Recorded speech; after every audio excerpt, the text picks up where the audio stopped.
I think the best thing I learned is that,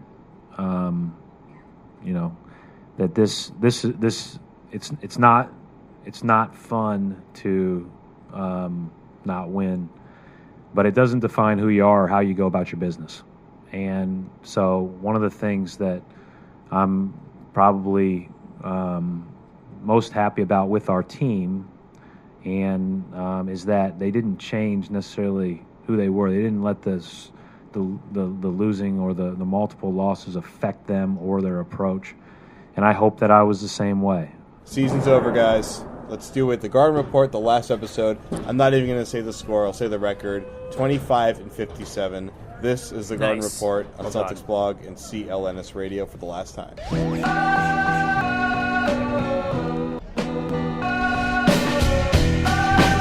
Let's kick it off. The final episode of the Garden Report for the 13-14 season. We both do that? We both did that. I have powdered my tear ducts so that I cannot cry on camera. Evans Clinchy and Jimmy Toscano from Celtics Blog.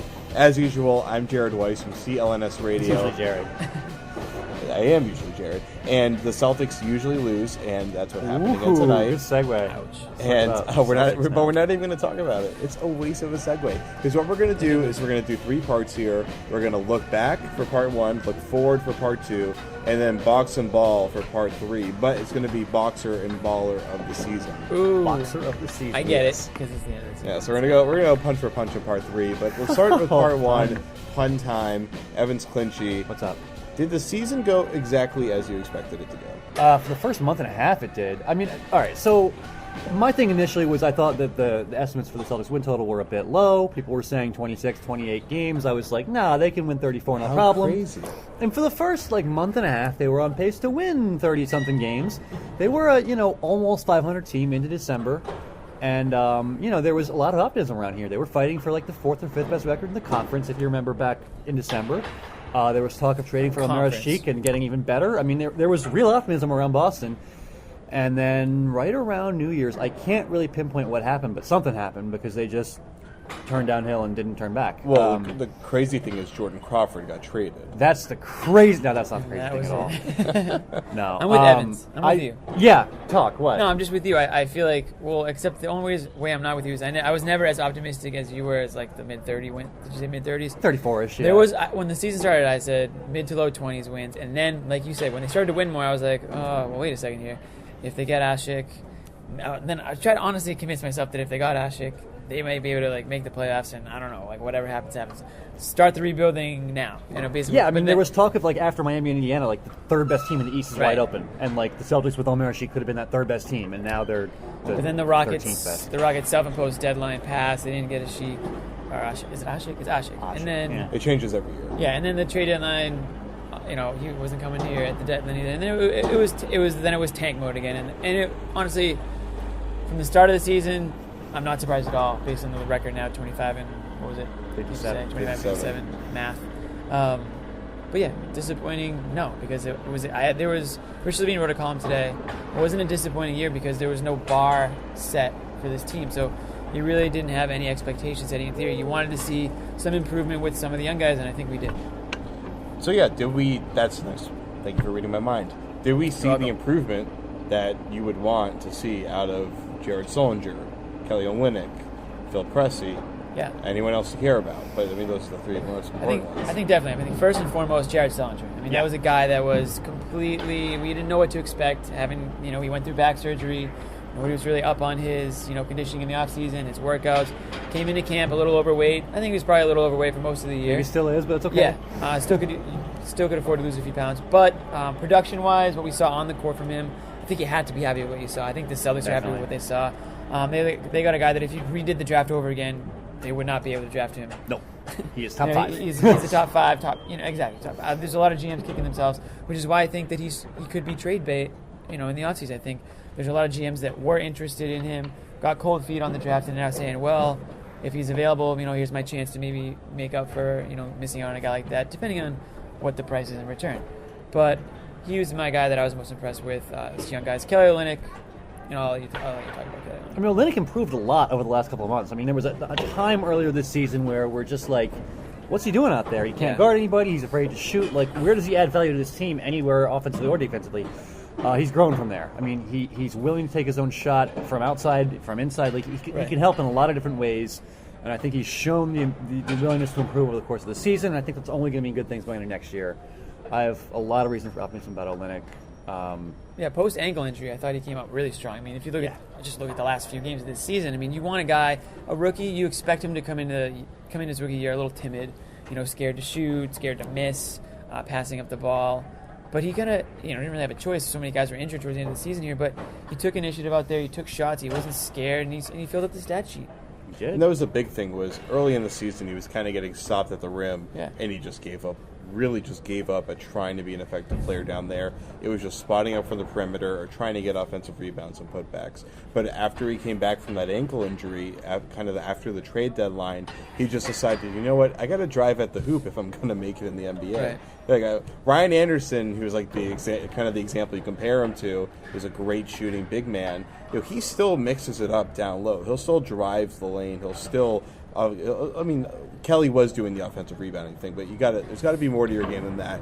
And we saw it in tonight's game. I'm sorry to talk about tonight's game, but it does exemplify some of the improvements that he had, like a couple floaters going to the rim. When he had that lane, he attacked it, dribbling to the rim from the perimeter, and that's what's going to make his perimeter game effective, is the threat of actually driving the lane. I agree with you. Gotcha. Okay. True. Well, then I don't need to. What about Presti? So Phil's is a mixed bag. He's a point guard. Point guards need time to develop rhythm. You can't just be a point guard for 5 minutes. It's not going to work. And when he got that with Rondo sitting out a lot of the last few weeks of the season, you saw Phil getting into a rhythm with the team, committing, I think, less turnovers, because that was a huge problem for him. Although I think the second to last game he had a ton, but he still had 4 every game in the last 4 games, I think. Yeah, but he was having 4 turnovers playing 5 minutes, while he started having 4 while playing about 30 minutes and getting 10 assists. So the ratio is a lot better. Still not great, but he seems clearly like a guy with phenomenal passing vision and ability. And I think he showed. I love his passing. Yeah, he had a nice pass tonight. He looked like the center of a football team. When he passed it between his legs to I forget, was it Bass? I think so. I want to say Bass. Yeah, that was a crazy pass. He has a little flips behind his back and all that kind of stuff.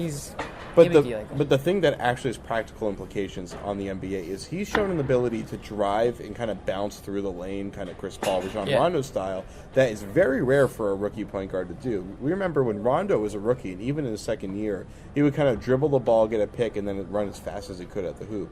He didn't really understand how to stop in the middle of the paint and how to change direction and stuff like that. That's something that Phil does, and he gets lost in the trees all the time, and sometimes he leaves his feet, which is like the cardinal sin, of course, for point guards. But I think the court awareness that he's shown his rookie year, especially in the last month or two of his rookie year, was pretty surprising for a guy that went undrafted, for God's sakes. I agree, and I think that a full off season with Rondo, because if you think about it, Rondo wasn't practicing with him over the off season. They weren't, he couldn't do things like that. So the more time he spends with Rondo and picks his brain on things on the court and off the court, that's only going to help his game. Just a year on his belt. I think the fact that he's an undrafted rookie and he got so much more time than so many guys that were drafted and drafted ahead of him. He was allowed to do so much more this year, and that's going to pay dividends down the road. So are you a Phil Presti fan, Evans? I mean, you haven't said anything to an yet. extent. I'm not saying he's the next I think that I want them to thing. retain Rondo Bradley and Jared Bayless going into next season. I think that Presti's going to be the 4th best guard on the team at best.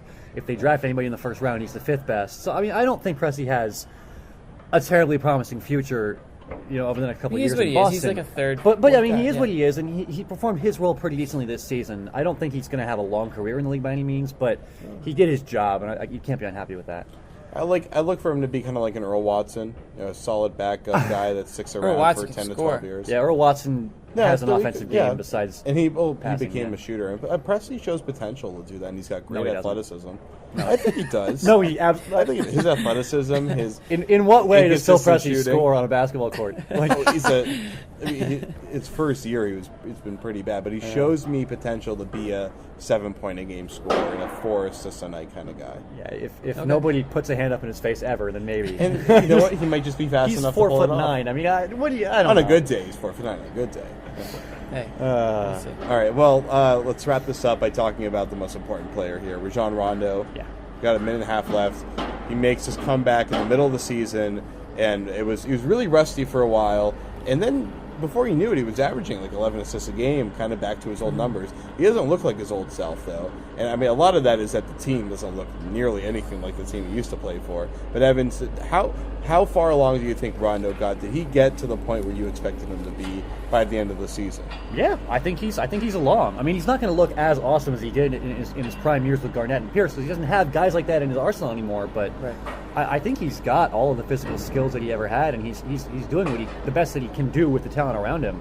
I have zero complaints about Rondo. I'm going to go out on a limb and say he's going to have a better team around him next year. Quite possibly, you're right. I would hope.